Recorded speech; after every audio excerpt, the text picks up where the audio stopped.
జై శ్రీరామ్ దోస్తులు, నేను మీ వీరేశలింగం. నేను చౌడపూరు మండల్ దగ్గరికి కొద్దిగా ఫ్యామిలీ సర్టిఫికేట్ కోసం పోయి మర్కల్ బ్యాంక్ వెళ్ళిపోయి పని చేసుకొని వెళ్ళిపోదామని అనుకున్నా. ఈ తోవలో వస్తుంటే పురుసంపల్లి మా క్లాస్మేట్ అంజనేయులు అని చెప్పేసి ఇక్కడ చూడు మొత్తం మక్కలు చేస్తున్నాడు. మంచి రైతు బిడ్డ, కూరగాయలు పండించుకోము, ఇక మొక్కజొన్నలు వేసుకోము. చెప్పు అంజనేయ, మన ఒక దోస్తులకు చేసా అని చెప్పు. జై శ్రీరామ్ దోస్తులు అందరికి. ఏం చేస్తున్నామమ్మా ఇప్పుడైతే ప్రస్తుతానికి అయితే మొక్కలు ఎండపోసినాము, అన్ని దగ్గర వేయాలి. ఈ వడ్లు ఎండపోసినాము. ఇంకా ధరలే జర లేవు. రైతు బాధ అది. ఏడపోయినా కూడా 18, 16 ఇట్లే అడుగుతున్నారు. అందాజ ఎంత వస్తే మనకు గిట్టుబాటు అవుతుంది అమ్మా? మనకు గిట్టుబాటు అంటే 2000 వరకు వస్తే గిట్టుబాటు అవుతుంది. వడ్లు మక్కలు కూడా అంతే. ఎంత ఖర్చు పెట్టాం వీటికి? మక్కలకు ఎకరకు ఇంచుమించు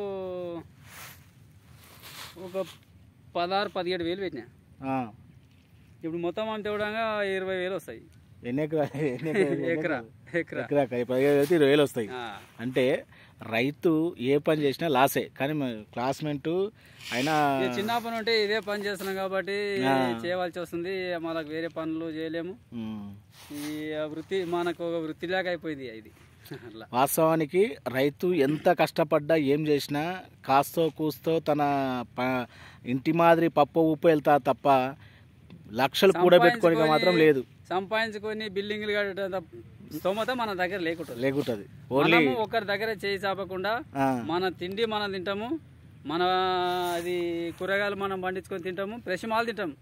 అంతకు మించి వేరే పని అయితే మనం సంపాదిస్తాము, ఒకరికి అప్పిస్తాము, ఒక బిల్డింగ్ కడతాము, ఒకరిని ముంచుతాము అనేది లేదు. అది రైతుకున్నటువంటి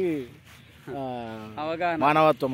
మానవత్వము రైతుకున్నటువంటి మంచి లక్షణం. అది ఒకటి ముంచలేడు, ఒక నప్పే తెగలేడు.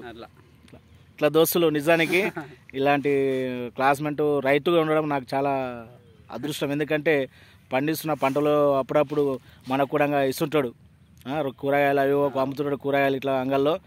చాలా మంచి మనసు. మరి రైతులకు అన్ని విధాలా మీరు అందరూ సహాయ సహకారాలు అందించాలనుకుంటే రైతులకు మనం మేలు చేయాలి. కూరగాయల కాడ పోయి మనము బేరాలు ఆడకూడదు.